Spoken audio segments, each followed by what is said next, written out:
Lepo pozdravljeni na današnjem pesniško-koncertnem večeru tukaj na Vodnikovi domačiji.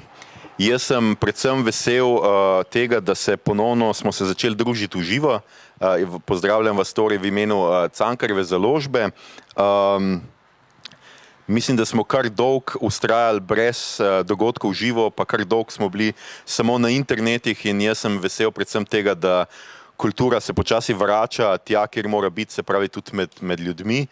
Jaz, kljub temu, da sem zelo vnet bralec in zelo zmeraj berem vse 3 ali 4 knjige naenkrat in imam rad samoto, jaz vendar moram reči, da za knjige ni nič slabše kot je samota.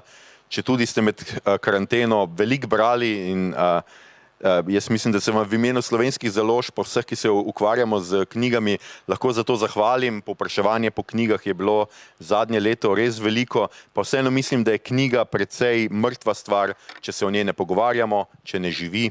In zdajle bova z Janezom poskrbela, da bo tudi njegova pesniška zbirka zaživela. Skratka, z mano je danes Janez Ramovš, iz Suš pod Blegošem, Poljanski dolini, kjer živi in ustvarja. Je član skupine Uršula Ramovš in fantje z Jazbecove grape, kar najbrž veste, kajti najnemu pogovoru sledi koncert. In je avtor, zdaj bo to 9. pesniška zbirka, oziroma, če jaz prav razumem, a je tista tvoja antologija šteta med teh 9 ali ne? Ja, pozdrav še z moje strani. S tem imam jaz vedno take težave, ker ne vem, katere knjige bi sploh priznal za svoje. Namreč, od začetka je to ena taka vajenška doba in od začetka je tudi bilo tako, da vedno, ko je knjiga izšla, mi je bilo po tistem prvem veselju vedno sram, v smislu, kako je to slabo, kako bi to lahko bolje, kako si to bil navezan na nekaj, pa v tem smislu, no. Tako da so prave knjige, tiste, s katerimi se res lahko poistovetim, šele tiste pri Cankarjevi založbi, to se pravi te 4, in pa še zbirka hajkujev na Pasja ravan. To se pravi, načeloma sem avtor 5 knjig. Dobro, Janez, mi ti bomo verjeli na besedo, jaz se s tabo res ne bom prepiral glede tega. Hotel sem pa mogoče za začetek, preden začneva z resnimi temami, preden se lotiva pesniške zbirke pa tvojega pesniškega ustvarjanja, te mogoče vprašati predvsem to, recimo tvoja poezija je tudi zelo povezana z glasbo, zelo povezana z nastopanjem, zelo povezana tudi s tem, o tem bova kasneje dosti govorila, z branjem tvojim. Kako si ti doživljal karanteno? Vi ste zdaj koncentrirate po koliko časa? Zdaj smo začeli, imeli smo par koncertov, prej pa praktično jeseni nič, seveda. Doma nismo, pač živeli smo svoje življenje, nismo se kaj dosti obremenjevali. Kako si pač dal, da se ne obremenjuješ, pač tisto vsakdanje življenje. Ampak a si pogrešal oder? Si pravzaprav nerad nastopam.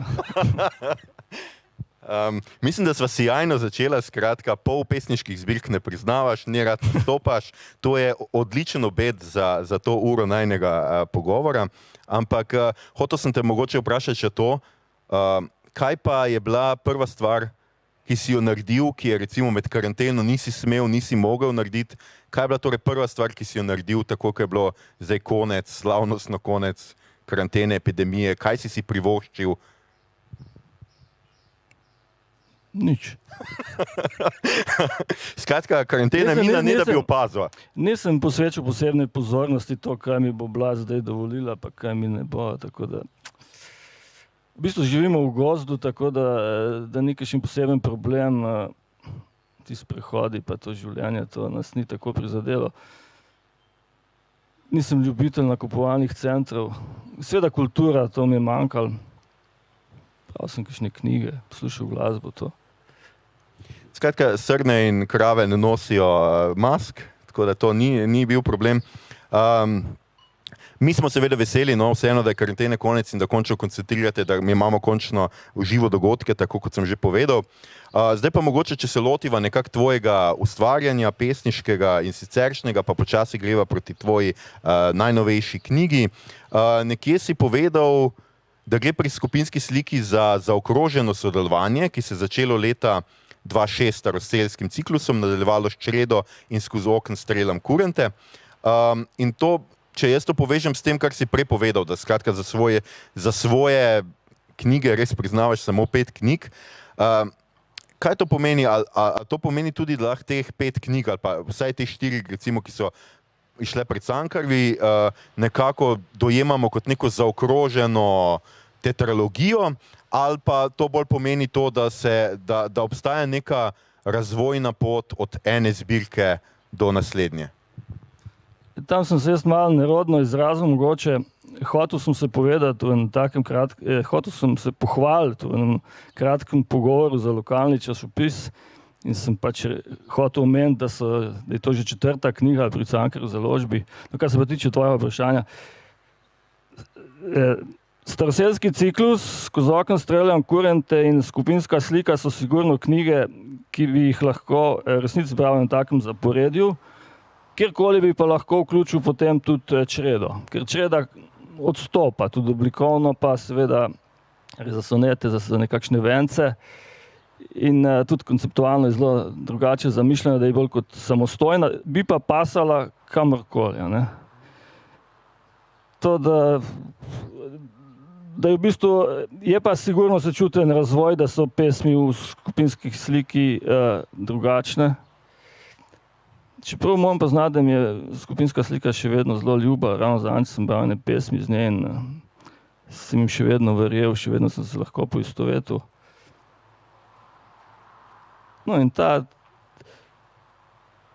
skupinska slika je mogoče najbližji prav staroseljskemu ciklusu. No, skratka, preden mogoče nadaljujejo, pa da bodo seveda tisti poslušalci danes, ki še niso prebrali zbirke, dobili malo okusa po njej, bi te prosil seveda, da najprej mogoče prebereš nekaj pesmi iz zbirke. Ponovadi stojim, ampak bom poskusil sedeti. Tole je naslovna pesem Skupinska slika. Težke mesarske muhe, polhne statične elektrike se skozi posvalkane poglede počas pogrezaja vznakažen spodejden rob skupinske slike.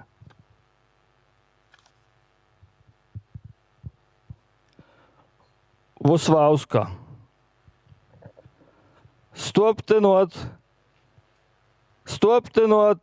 sedite pod bohko kot. Tam čist pargmah sedi Francl čez Jožeta. Franci čez Franclna, Franclčk čez Francita. Tam sedi mat čist brez rok, skozi prehlajen otrok. Gajtri čez okenčka, spodi pa gard roža.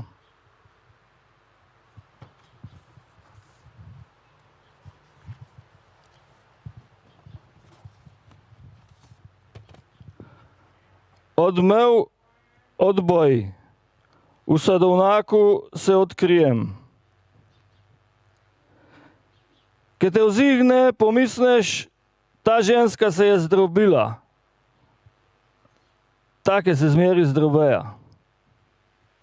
Pomisliš, v sadovnaku je trava tomna, pa tuk mal prostora je za stat. Dva ne morata stat, poln objetkuje okol in okol.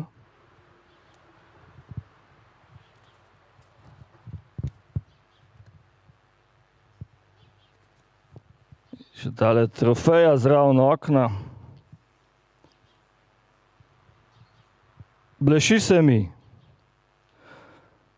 Skozi kovane hajtre žareja moje steklene oči z umetne glažune. Moji ritmi niso tričetrtinski.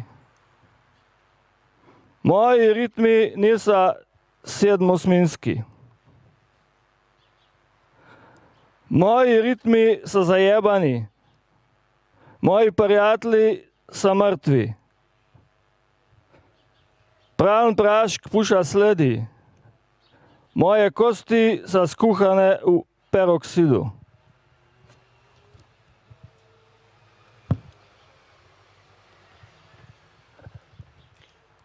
Hvala, Janez. Zdaj, pri tvojem ustvarjanju ne morava mimo seveda tega, da in vedno se vračamo k temu in verjamem, da ste te to vprašali 5000-krat, 6000-krat že. Skratka, govoriva seveda o tem, da pišeš v poljanskem narečju, o pravzaprav neki zavestni odločitvi, da boš seveda pisal v poljanskem narečju. In me zanima, zakaj pravzaprav tle nekako obstajata, bi jaz rekel, dve teoriji, zakaj se nekdo odloči za pisanje v narečju. Ali gre za to neko pionirski poskus povzdigniti narečje na nek status knjižnega jezika, skratka pokazati, da se da v narečju pisati tudi o kompleksnih čustvih, o kompleksnih temah in tako naprej, ali pa obratno, da se nekako pokaže, da knjižni jezik ni tisti jezik, v katerem človek prvotno misli, ampak je vedno tisti jezik, ki se ga naučimo. Katera stran mogoče, ali pa mogoče imaš ti tretji odgovor, zakaj si se odločil, da pišeš v poljanskem narečju? Ja, tema dvema trditvama bi jaz obema lahko pritrdil. Pri meni je bilo tako, da sem začel nekaj poskušati in potem tak preblisk, neko strašno zadovoljstvo, neka ustvarjalna radost. Potem sem pa po tehtnem premisleku pač sem se odločil, da osebna govorica pač mora biti tisto orodje, v katerem bom jaz, v katerem sem izražal, na tisto osnovno orodje. In od tam naprej je bilo to vse lahko. Je bilo seveda kar nekaj, precej ovir je bilo na začetku, no, ker to narečja so, ne vem, pred 30 leti, to je bilo še, kljub vsemu je bilo precej predsodkov okrog tega. In ko sem prve knjige, recimo prva besedila na CD-ju, ko so bile, to je bilo vedno, pa tega se ne razume, pa to bilo treba dati ene slovarčke, pa ne vem kaj, ampak jaz sem to striktno odklanjal. In prvi človek, ki je, no, po Francu Zagoričniku, prvi človek, ki je res to razumel, Zdravko Duša, on je bil iz Tolmina in tudi po zadnjič sem šel brat spremno besedo še enkrat, ki je takrat napisal knjigo. Ker pač to je suveren jezik, to sploh ni debate in komu paše, da ja, ti pišeš, da te bojo razumeli vsi, seveda ne pišeš, da te bojo vsi razumeli ali pa brali. Če ne pišeš za vse, za koliko ljudi pa pišeš, ne? Pač pišeš za tistega bralca, za katerega se potem izkaže, da je lahko tudi ni sam eden. Ne? Tako da to vprašanje je za mene s časom postalo popolnoma obstransko. Sploh nisem več s tem ukvarjal. Jaz pač pišem v tem jeziku in to je to. Kako si pa, tudi ne nazadnje, jaz mislim, da ni bil sam, seveda so bili predsodki, domnevam, ampak tudi po moje si moral, kako si se pa naučil, kako sploh pisati narečju, ne? Tle imaš posebne znake, skratka, moraš vedeti, kje spustiti nek glas, kje ta glas pisati, skratka, ta wo z dvojnim v-jem, take stvari, a si to, ne vem, to pišeš po občutku, si to, kje sledil, se naučil, kje? Ja, to sem se jaz zmislil, ne. Ne, to je zopet vsa pravila, slovnična, ne. In spet sem bil vesel, da se urednik ni vmešaval, ker navsezadnje lahko se zgodi, da je ista beseda napisana na različne načine, ampak obakrat je nekako, zame je obakrat pravilna, ne.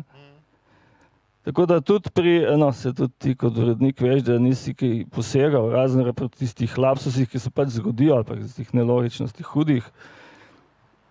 To, če bi ne vem kako posegal v to, ta zapis bi s časom vse pokvaril. Stvar ne bila več ista. Kaj pa specifične neke lastnosti poljanskega narečja? Meni se zdi zelo tako zanimivo, da recimo se piše poezija o tem, ker bi človek rekel, da je za poezijo bolj primeren kakšna narečje, ki ima tako daljšo melodijo, pa je bolj, ne vem, spevno. Poljansko se včasih zdi zelo tako odrezano, ostro, robovito na trenutke, ampak po po drugi strani seveda, tako kot ti seveda prebereš, je pa to spet neki čist drugega in dobi eno tako zelo posebno melodijo. Tudi o tem, kaj tuhtaš, o tem, da seveda zdaj, če bi bil Štajerc, bi pisal čisto popolnoma drugače, a tudi to vpliva mogoče na teme, na vsebine, ki se jih lotevaš, ali pa na ne vem, kako zapišeš kakšno besedo. Ne. Predvidevam, da se resnici vidi to precej grobo in robato, ampak na sedaj poljanščina je dosti spevni jezik. In to, da jaz pišem v poljanščini, pač to je moj jezik in to je karkoli naredim, da je za tam, to je čist stranski učinek. Ne lastim si nobenih zaslug za to, da sem pa jaz neki promotor ali pa to. Pa tudi sej za poezijo ne potrebuješ prav veliko besed. Bolj pomembno je, kakšno kombinacijo boš pač ustvaril. Seveda, če bi pisal v zbornem jeziku, tam imaš veliko večjo možnost. Tam si lahko ustvarjaš nove pojme, lahko bogatiš, lahko uporabljaš besede, ki so sicer zelo malo. Tu imaš ogromen nabor besed, ki je tukaj zelo omejeno. Sedaj ta jezik je bil narejen za biznis, za pogovore in pa za prekupčevanje. To je ta jezik. Ni bil napisan, ustvarjen za to, da se bo v njem pisalo pesmi. Pa se pa da. Kako pa skratka v Poljanski dolini gledajo na to, da nekdo piše poezijo? Ni vedno samo to, da seveda recimo, da je kultura recimo ima dvigne nos nad tem, da nekdo piše v narečju. Včasih tudi seveda ljudje, ki izhajajo iz tega narečja, se jim zdi nenavadno, da kdo piše pesmi v njihovem jeziku. Pa sej s tem se jaz kaj dosti ne ukvarjam, s tem, kaj mislijo, ni kakšnega posebnega sprejema. Mogoče nekateri bolj potiho to spremljajo, tisti simpatizeri. Sicer pa, če nisi lih aktiven politično, pa to cerkveno v tistih krajih nisi izpostavljen. Tako da tudi to nima kakšnega hudega odmeva, to, kar jaz počnem. Recimo to, kar sem prej omenil, ta zapis začetka. To je bil objavljen v lokalnem časopisu, ki sicer ima kulturo, ampak je bil objavljen pod zanimivosti zraven reklame za pogrebni zavod. Ja, jaz sem to videl na spletu, tako da nisem videl, kje je bil objavljen, ampak si predstavljam. Meni je še zelo zanimivo recimo to, da v spremnem besedilu, ki je na koncu zbirke, zapišeš eno zelo zanimivo, tako zelo povedno misel o tem, kako ti ustvarjaš, kako ti vidiš, recimo to, vsaj jaz sem tako si potem interpretiral.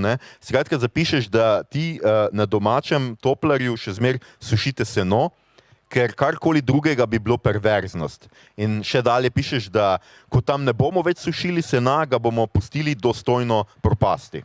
Skratka, dokler neko reč uporabljaš za to, za kar je namenjena, dokler ohranja neko svojo funkcijo, ta reč biva, bi jaz rekel, v nekem osnovnem, najbolj resničnem smislu, ko pa imamo samo še za dekoracijo, pa zgubi svoj ta nek prvotni pomen, je pa prazna, oropana smisla, ti temu rečeš perverzna. Se ti zdi, da se nekaj takega dogaja z narečjem? Jaz zdaj ne vem, kako je pri vas, ampak jaz recimo opažam pri nas na Štajerskem narečje, vse tisto zelo, tako bi jaz rekel, ne mestno, ne govorica, precej zginja.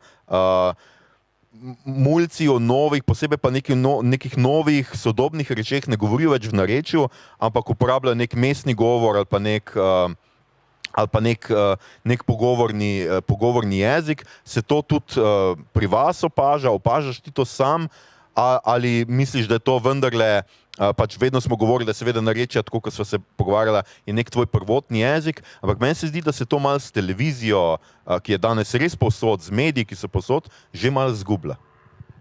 Ja, se tudi kozolci zginjajo, so postali zelo redki.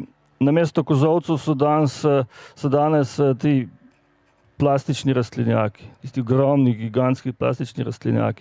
Jaz pa na zadevo pa izgledam tako, da recimo, če vzamemo od druge svetovne vojne, pa tam do 80-ih let so se ljudje izseljevali iz podeželja v mesto. To je bilo sicer v redu, ampak je imelo tudi kakšne take čudne učinke, ne vem, kmetavzarstvo se je mešalo z malomeščanstvom. Ne.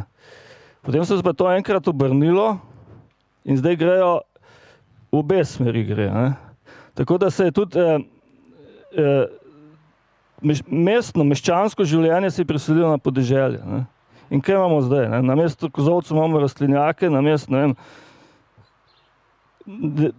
imamo sterilizirane mačke, imamo kastrirane pse, imamo krave, ki imajo na mesto rogov številke v ušesih. Ne?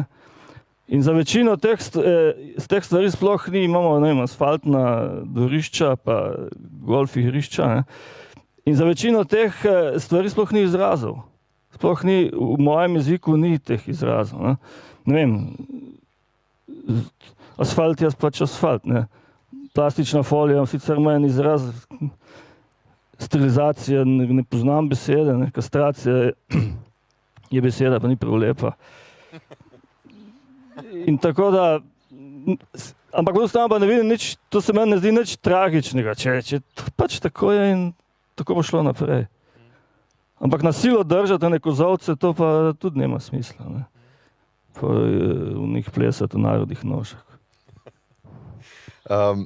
No, če se zdaj premakneva k zbirki, tisto, kar je mene mogoče malo presenetilo, ker sem bil velik oboževalec, posebej skozi okno streljam kurente, to je pač predzadnje oziroma predpredzadnje v resnici, no, zbirke, je to, da se mi zdi na nek način precej drugačna ta zbirka, skratka skupinska slika.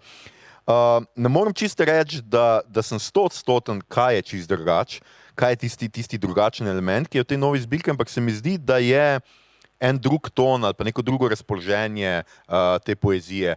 Vajen smo te kot pesnika tudi nekega obošenjaškega humorja, opisovanja nekega človeka v vsakdanjih situacijah. Vse to še zmeraj je, tudi v skupinski sliki, ampak zmeraj več je recimo tudi tega, kar tudi poznamo iz prejšnjih zbirk, pa se mi zdi, da je bilo mogoče tam tega manj, je pa neke usmerjenost navznoter, notranje dinamike, zelo veliko je tihožitij, kontemplacij, neke žive ali pa nežive narave. Recimo slišali smo za začetek, si prebral naslovno pesem, recimo skupinska slika, kjer imamo ene muhe, okvir, sliko, skratka mešanco živih, neživih predmetov. Zdi se mi skratka, da je ta zbirka nekako bolj ponotranjena, kot se bila prejšnja, ali pa bolj, da je tudi malo neko drugo čustveni razpon, v katerem je tudi mogoče malo več melanholije, malo več, ne vem, neke, tudi mogoče nostalgije ali česarkoli že, no.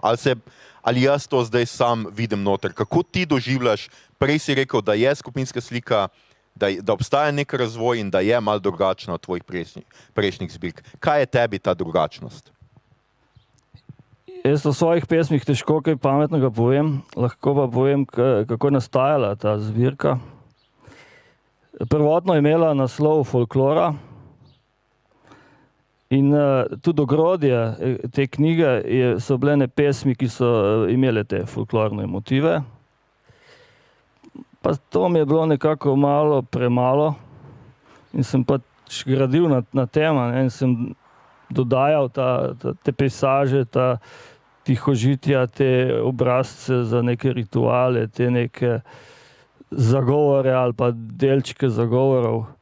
In skozi to je potem nastala celotna zbirka in tiste prve pesmi sem jih večino izločil že v osnovi potem.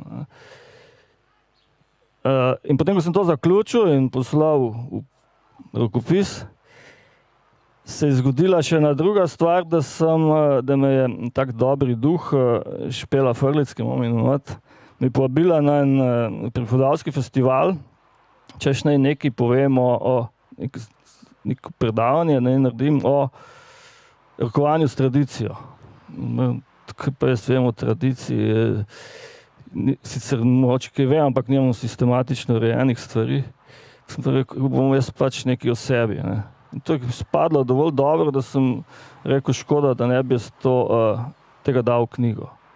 In na ta račun sem potem lahko izločil še nekaj tistih prvotnih pesmi in to besedilo se mi zdi, da zelo lepo paše v knjigo. No. In to nekako, mogoče tudi skozi to opcijo celotna zbirka drugačna od prejšnjih.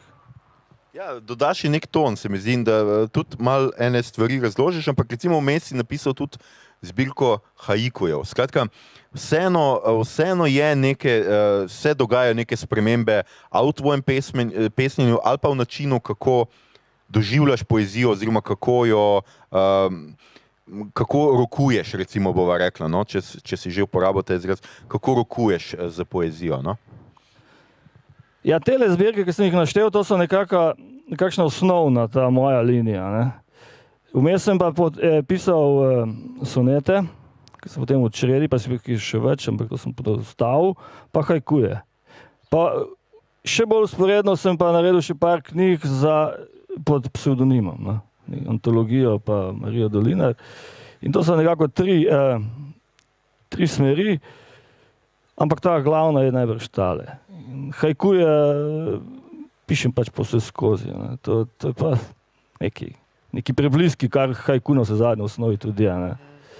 In to mi je tudi najlažje na ta način, ne stvari arhivirati, pa da potem to razvijam, če je treba.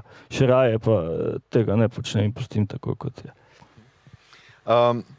Ja, tudi zaradi vsega tega, kar si povedal, pa tudi, kar sem že v prejšnjem vprašanju nekako nakazal, se mi zdi, da tudi dostkrat zdaj v skupinski sliki večkrat ta skupinska slika vključuje tudi tebe, recimo, ne. V prejšnjih zbirkah se mi zdi, da je dostkrat bilo tako, da te je bralec oziroma tebe, lirskega subjekta, no, da bova teoretično ustrezna, da ne bo kdo rekel, da te povezujem preveč, da delam ta veliki prekršek v pogovoru o poeziji, skratka, ampak hočem reči, da dostkrat smo slutili lirskega subjekta tebe, kako si ti tisti, ki opazuje nek prizor, ki ga opisuje, ampak ni pa te bilo tolikrat noter, se mi zdi, kot si zdaj. Zdaj neki pesmi imaš naslovljeni kot avtoportret, se pravi, da že sam sebe nekako not vključuješ, veliko več je tudi prvoosebnih pesmi, oziroma pesmi, ki imajo prvoosebne glagole, v katerih pač, ne vem, kadar zaspim, pride žival. Se ti zdi, da je to tudi nekako zdaj tvoja najbolj osebna zbirka, iz tega se od nekega tega gojenja talenta za neopaznost zdaj že obračaš tudi k sebi, pa daješ več sebe v pesem, ali spet jaz tukaj odkrivam mogoče nekaj, s čimer se ti ne bi strinjal? Jaz sej mogoče bil pa čas, da je tudi sebe vključil, ne. Jaz sem to zelo rad počel, ponovadi, ker šlo za kakšne svinjarije, tam sem zelo rad vključil prvo osebo. Ja, mogoče pa tudi, kot sem že prej omenil, to besedilo zadaj, da naredi vtis, da je to bolj pomembno, ker če bereš skozi opcijo tisto, ki si vseeno tisto zelo osebno. Pa pri teh letih, kot sem zdaj, pa tudi mogoče že čas, da se človek malo odpre in pove kaj o sebi. To bi lahko bil odgovor. No, mi smo se seveda veseli, da nam poveš kaj več o sebi. Še ena stvar, o kateri sem pa tudi razmišljal, ker sem te hotel vprašati, je pa nedolgo tega sva imela pogovor z Nino Drgičevič, ki je performerka. Zelo zanimivo se mi zdi, da recimo pri nekih teh pesnikih, ki ste tudi dobri performeri, čeprav ne boš se s tem strinjal, že zdaj vem, ampak jaz ti povem, da si dober performer, da imaš, ko bereš, seveda še posebej pri tebi, kjer gre za narečje, kjer jaz te pesmi, jaz imam zelo rad tvojo poezijo in zelo rad berem tvojo poezijo, ampak jaz to seveda berem zase, zato ker se mi zdi, da pač seveda pol stvari ne znam prav prebrati.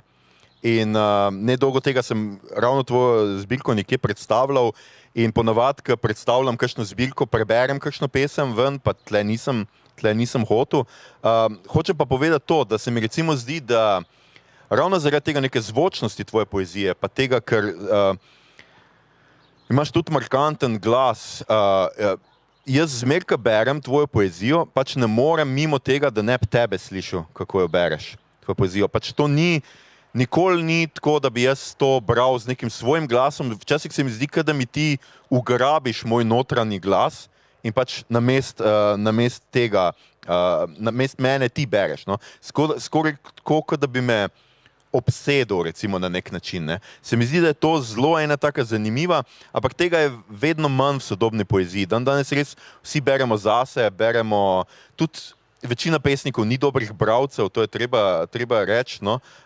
Pri tebi pa se mi zdi, da definitivno je tako kot pri Danetu Zajcu. Recimo, ko sem jaz prvič slišal CD Kepa Pepela, pač malo sem premlad, Daneta nikoli nisem slišal živo brati, umrl je ravno nekje tam, ko sem jaz prišel v Ljubljano, ampak ko sem jaz slišal prvič Kepa Pepela, jaz od takrat ne znam več prebrati nobene Zajčeve pesmi brez njegovega glasu.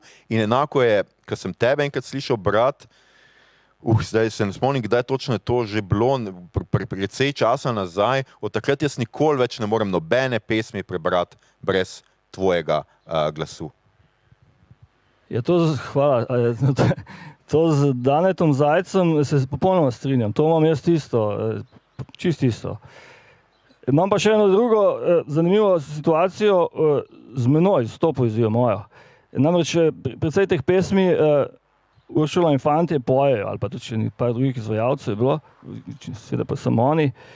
In ko enkrat oni uglasbijo pesem, jaz te pesmi ni možno, da bi to bral, sploh pa glasno.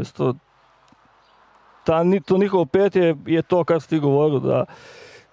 In ta pesem praktično za mene ne obstaja več kot za bralca, samo še kot za poslušalca in tudi lahko, sploh se ne predstavljam, sem jaz to napisal. To je čist en tujc naredil in to predvsem pri teh pesmih, ki jih izvajajo. Ampak to se mi zdi po eni strani v bistvu čisto super, ampak je neka razlika recimo med tekstom v knjigi in pa tekstom, ko zaživi enkrat, ne? Se mi zdi, da točno to, jaz verjamem, da ti pač slišiš sebe, ko bereš, ker pač drugega ne moreš, ne? Ampak pač mi vsi slišimo tebe, ampak mi je pa zanimivo, da pa ti slišiš seveda potem melodijo, ko je enkrat pesem zapeta. Se pravi, ja, to ni več tvoja pesem, pol. Ne. Mogoče je tudi to, čista preprosta zadeva, da se pač na odru ali pa na branju zgodi neka erotika in skozi to je pač pesem drugačna kot v knjigi. No, če greva za sekundo nazaj, prej si rekel, da je seveda zdajle pesniška zbirka se imenuje Folklora, kar je bil nek prvoten naslov. Zakaj pa je pol prišlo do spremembe naslova, zakaj se zdaj imenuje skratka pesniška zbirka Skupinska slika in ne Folklora? A to pomeni, da je ta pesem, ki si jo tudi prej prebral, skratka naslovno pesem, je zavzela toliko centralno vlogo zate v tej pesniški zbirki, a si hotel kaj drugega povedati? Skratka, zakaj je prišlo do te spremembe naslova? Ja, v zadnjem še nekaj. Jaz sem v to knjigo vključil še enega dobrega duha, namreč Tejo Krehar, in sem jim enkrat predlagal, kaj pa če bi ti naredila, in sem povedal pač motiv enega svetnika, ona je namreč restauratorka in se spozna na cerkvene motive in cerkveno slikarstvo, če bi ti naredila eno sliko s to tematiko in potem je nastala slika oziroma več slik in skozi to je tudi ta pesem, skupinska slika, postala zelo pomembna. Je pa praktično cel opis knjige je že tukaj na naslovnici. Kaj se mi zdi, da zmeraj tudi tako, a se motim, mislim, da zmeraj imaš naslov po eni od pesmi, ne? Ali mogoče čak, ni čisto zmeraj, no, ampak v vseh teh štirih, ki pa so pri Cankarju, pa mislim, da ni. Nisem razumel. Skozi oken je. Čreda ni edino, ja. Tam je bila pač druga stvar. Tam sem pa hotel narediti na tako nepregledno množico krav, ki so se pač pojavljali, vsaka krava je imela svoj sonet in to sem jaz predstavljal nepregledno množico. Ampak začel sem tako zelo površno, ne. Sonet je pa oblika, ki ne prenese površnosti, ki ne prenese napaka. Boljši, ki so bili soneti, bolj sem bil v rutini in se potem enkrat tega stalo vlik, sem pa rekel, da je pa dovolj in sem prav na silo prekinul, tam naprej nisem napisal nobenega soneta več. Kaj pa te privlači pri teh oblikah, ker drugače imaš ti zelo prost vers, kaj te privlači pri sonetih in ne nazadnje pri haikuju, ki je tudi tako zelo, pravzaprav še bolj stroga forma, hkrati pa zelo, zelo seveda kratka, nekaj, kar je treba res povedati, se pravi 5, 7, 5 zlogov. Jaz se mogoče haikuji niso čisto pravi, ne imajo subjekt pa, ampak oblikovno pa se držim, to pa čeprav se že to vprašanje, če je to nastalno japonsko, imajo drugačen zapis in v naši pisali to koliko se že tam zgubilo, ne, koliko so se ta pravila določila naknadno. Pa to. Soneti so pa taka lepa oblika, ki jih lahko vežeš v vence. In to preprosto dobiš v glavo, tisto šablono, tisto obrazec in potem to sploh ne moreš več drugače pisati kot v tem. Lahko povem anekdoto, ko sem edinkrat v življenju, ko sem naredil tako uporabno pesem za nekega Abrahama, nek sorodnik, so prišli k meni, sem pa ravno pisal sonete. Ne. On so potel neko prigodnico, pa sem seveda napisal sonet. Potem oni pridejo, berejo, sploh niso znali prebrati, ker so pač drugačne rime. In so bolj kislih obrazov. In to je bilo tudi zadnje naročilo, ki sem ga dobil. Pa jaz sem jim razlagal, ne, to teda je dalo v okvir, pa to lepo zgleda, pa to je sonet, sem se potrudil. Ja, so super. No, mogoče je to dober tudi način, da se človek znebi kakšnih takih naročil, da napiše kakšen dober sonet. Hotel sem še te vprašati o tvoji zbirki. Zanimivo mi je bilo na začetku, ko si pač rekel, ja, da čez čas seveda drugače začneš gledati na svojo poezijo, pa da zdaj nekih svojih pesniških zbirk niti ne priznavaš več. Jaz moram zdaj tle seveda zelo se posud s pepelom. Tvoj rokopis je kar nekaj časa bil na Cankarjevi založbi. Preden je bil objavljen, mislim, da ga že prejšnja urednica takrat dobila in sem ga jaz našel v njenem predalu. Kako pa gledaš s to časovno distanco zdajle? Prej si rekel, da si bral po dolgem času, zdaj, ko si bral zbirke in da še vedno držijo. A to pomeni pol, da ko zbirka prestane ta preizkus časa, je takrat dobra? Je to tisto, kar tebi pove, da je neka zbirka dobra, ko je, ne vem, odpreš čez 3-4 leta, pa prebereš, pa še vedno stojiš za njo? Ali je kaj drugega, po čemer ti pač odločiš se potem, katera pesniška zbirka je še tvoja, pa katera ne več? Na svoje knjige jaz gledam sem kot bralec. Nobenih drugih čustev nemam to. Če bi napisal en drug, bi bilo popolnoma vseeno, če je knjiga slaba, je pač slaba. To, da je ta knjiga bila kar nekaj časa pri vas na založbi, je pa samo koristilo. Ker jaz sem prej govoril, sem še dvakrat kar nekaj spremenil vmes. Tako da je zato boljša. In to pri poeziji si pravno nič ne modi. To tudi mene, ta vprašanja na začetku o koroni, jaz to te nemam kaj povedati. Ta aktualnost nekako ne sodi zraven tega, kar jaz počnem. Ampak kaj pa človek, ki piše poezijo, ki je čisto drugačna od večine slovenskih, in zdaj res ne govorim samo o narečju, govorimo o tonu, razpoloženju, o temah. Kaj pa tak človek bere? Kje Janez Ramovš se navdihuje, da bomo tako rekel, kaj je tradicija, na katero se ti vežeš, ker če jaz skušam postaviti tvojo zbirko kamorkoli zdaj v sodobno slovensko poezijo, bo posod štrlela ven. Jaz sem vedno bral, velikokrat sem bral. In pa to zelo neselektivno, jaz sem bral vse po vrsti, nič važno, od klasikov, vse. Potem se je pa zgodila ena taka zoprna zadeva, namreč pojavile so se hude težave z vidom, na kar sem pa moral začeti delati selekcijo. In sem pač ugotovil, da bo pa treba manj, da ne bo šlo, da... Ne vem, zelo rad sem, recimo, en primer, zelo rad sem bral kmetijske priročnike, ampak sem jih bral kot leposlovje. Naprimer, knjiga Kunčereja, knjiga o kuncih. To imaš na začetku pač nekaj splošnega, pa potem vrste kuncev, pa vse, pa potem pogoji, ki jih moraš imeti, pa razmnoževanje in to pa življenjska doba. In na koncu imaš pa tretjina knjiga kuharskih receptov. In to je srhljiv, pravzaprav roman, brez kakršnih koli sprememb, to z lahkoto bereš kot odlična literatura. Skratka, glavni junaki na koncu doživijo kar velik pogrom v tem romanu v Kuncih.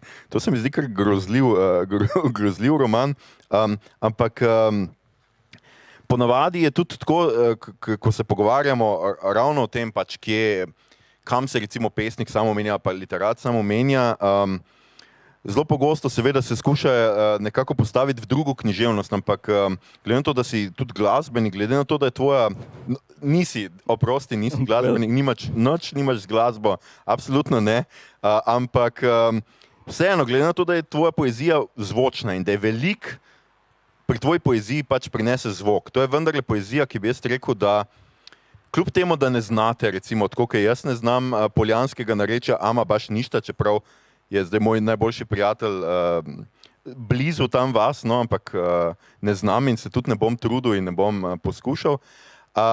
Vseeno se mi zdi, da je to poezija, ki moraš brati na glas. Moraš poskušati. Moraš brati na glas, ker moraš ujeti to zvočnost. Skratka, zdaj sem pa pozabil, kaj sem hotel te vprašati. Pri tej, skratka, zvočnosti, a imaš kakšno glasbeno, a te navdihuje kakšna glasba, ko pišeš poezijo, ali je to tebi povsem ločeno, recimo, od poezije, od pesniškega izražanja, ali se tle nekaj poveže, da pač vseeno poslušaš neko glasbo in najdeš noter nek navdih za svoje tekste, recimo? No, kar se tiče tega, da sem jaz glasbenik, to se je pač enkrat pojavilo na spletu, ampak te stvari lažejo. Geslo Jan Zramoveš je bilo še pred nedavnim, tudi fotografija ni bila moja. To kot teme. Da sem jaz glasbenik, sem glavni to, kakor ta besedila sprožijo glasbo.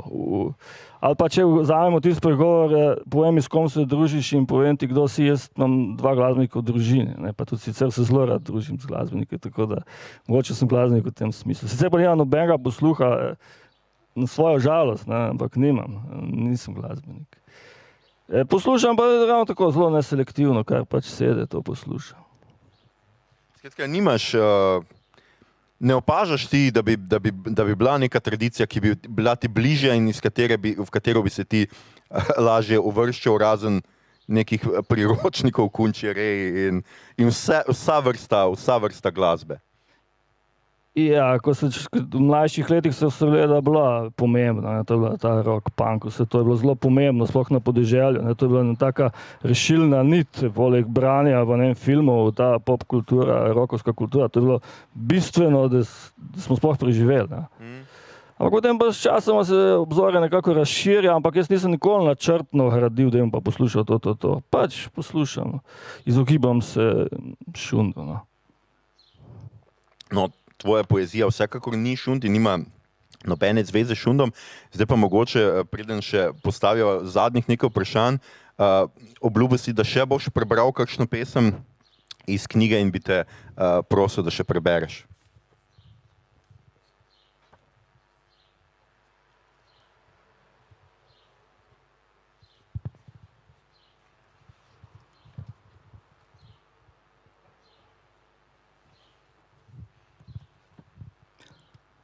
Variacije na kupe zemlje. Tist kop zemlje je kamne v zegovu. Tist kop zemlje je trben ta špilu, najraj bluz. Tist kop zemlje je težak križ nosu. Ta kop zemlje je sedel pa razmišljal. Ta kop zemlje se je vsem čeden zdel. Tist kop zemlje je častil svoje bogove. Ta kop zemlje je ta kop zemlje za roka držal. Z tega kupa zemlje je zrasla hortenzija.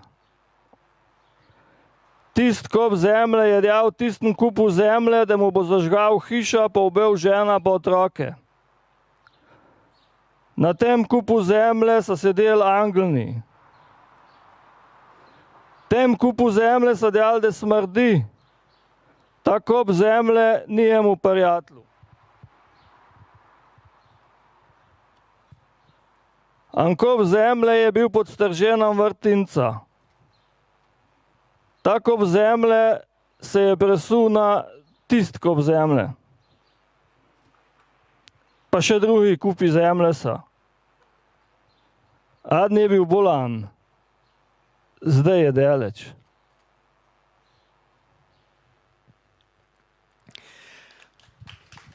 Hvala. Ja, zelo lepo od tebe, da si končal s pesmijo o smrti, to se mi zdi zelo fino. Primerno, ja. Ampak je tudi, mislim, da je ena taka lepa o enakopravnosti ali pa o tem, kako so včasih ene naše stvari precej nepomembne, mogoče tudi tiste, ki jih zelo cenimo. Zdaj pa mogoče preden še jaz, Janeza, kaj nadlegujem, če je kakšno vprašanje med občinstvom, da bi kdo želel karkoli vprašati, seveda sva midva odprta za vprašanja. Janez je tukaj zdaj obljubil, da bo odgovoril na karkoli, tudi kaj osebnega, tako je nekje vmes rekel, tako da, če je kakšno vprašanje, bi jaz seveda prosil, da dvignete roko ali pa pridete kaj vprašati ali pa seveda vprašate iz varnega zavetja vašega stola. Zakaj? Aha, dve roki. Gorenc, zdaj boš malo tiho, malo boš počakal ti, ne se silt. Skratka... Ali to namenoma, da bo smešno, ali pole rata smešno, kako pozreši na glas, ali pa gre opert situacija. Kako dva, ki što pesme so zelo žalostne, se hoditi pesme. Se pravi, a je humor v tvojih pesmih načrten ali pride pač nekako iz opisa situacije, bi jaz rekel tako, kot je pravilno gotovo, kdaj pišeš zelo resne stvari, tudi to pesem, ki smo zdaj slišali, ki pa deluje vendarle tudi rahlo humorno, no? Seveda ni načrtno, to je čist stranski učinek. Je pa zanimivo, ko sem jaz začenjal z branjem včasih, so se ljudje zelo smejali. Ampak to so smejali v najbolj resnih pesmih. Tako da sploh ni bilo enega pravila. O tem tudi pišem nekaj v knjigi. Sem gotov, moja gotovitev, zakaj so se smejali. Smejali so se zaradi zadrege. Hvala. No, zdaj pa Boštjan Gorenc bo vprašal nekaj, ali je zdaj, si ugotovil, da je tvoje vprašanje brezvezno in nima smisla. Skoraj da vprašanje, namreč Viktor, ko govorimo o narečjih, o tem, pač Viktor, in ko vemo, kako se me zdaj reslo ta primer z Frenkom, ker niso smeli govoriti štajersko v nadaljevanki, zato da ne bi ljudje mislili, da je to komedija. Pač Viktor, ali se je zgodil pač zaradi tega, ker je bilo ljudem govorica toliko nenavadna, da je prišlo do nekega tega nenačrtnega efekta smeha, zapravo ne iz zadrega, ampak iz tega ole pač to je pa nek jezik, ki ga ne poznam, pa mi smešno zveni. Ne, da bi, zapravo, da ni bilo važno, kaj je bilo povedano, ampak kako. Skratka, hoče vprašati, če so se Ljubljančani smejali temu narečju bolj kot temi, recimo. Ja, spet sem vrnil na začetke, ker takrat ni bilo kaj dosti narečne literature. Bili so Rizjani, pa bili so Prekmurci. Pa bilo je, ne vem, Branko Hradišnik je napisal roman v ljubljanščini. Pa bila so rokovska besedila, ki so bila v pač slengih. To so bile take resne stvari, ki sem jih jaz poznal. In ostala narečja, sploh štajersko, pa primorsko, to je bilo pa, to je za zbijanje šal, to je za... In verjetno je bil to en predsodek tudi, ta se je pojavil s tem in dajmo se smejati. Mislim, da je to bilo. Ampak danes tega ne opažam več. Ne opažam več. No, to je v redu. Se mi pa zdi, sem pa hotel še, ker si ravno omenjal, pa že prej si omenjal dost, recimo, pankovska besedila, je mogoče tudi od tam ta nek motiv, recimo, za pisanje v narečju, ker imaš prav, seveda, rockerska, pankovska besedila pa bi zvenela zelo, zelo bedasto, če ne bi bila v slengu in če bi uporabljala knjižni jezik. Skratka, da je mogoče pa tam, od tam tudi neka ideja tega, skratka, da pisati v narečju. Lahko da je nekaj na tem, ker se spomnim, ne vem, kakšno leto starejši od mene so bili v Idri Kuzle, ne, oni so to zelo dobro uporabljali. Ja, nekaj te spontanosti je sigurno prišlo od... Ker jaz, ko sem začel pisati, nisem mislil pisati pesmi, jaz sem pač nekaj hotel pisati, to je bila neka nuja. Pesmi to so nastale kasneje, ali sem proglasil za pesmi, ali so drugi.